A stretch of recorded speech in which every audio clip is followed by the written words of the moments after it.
Imagine the vast, unforgiving Australian outback. Here, survival isn't just about strength, it is about the absolute precision of your mental state. Deep within the brush lies the inland taipan. It carries a lethal potential that can end life in seconds, yet it remains perfectly still. Most see a threat to be feared, but for the high performer, this danger is a catalyst. It is the birth of the Venom Mindset. In the face of extreme pressure, the mind either fractures into chaos or crystallizes into a state of calculated, rhythmic calm. To understand this shift, we must look inward. Inside the brain, the amygdala reacts to fear like a siren, flooding our system with panic.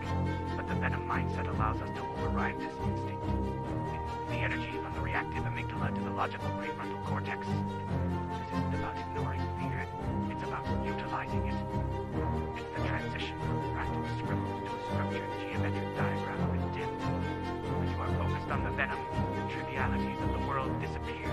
The noise of ego and distraction simply fades away. So, how do we apply this to the modern world? Think of a high-stakes board meeting where every word holds the weight of a legacy. Or consider the surgeon in the operating room. In that moment of critical pressure, there is no room for doubt, only the next move.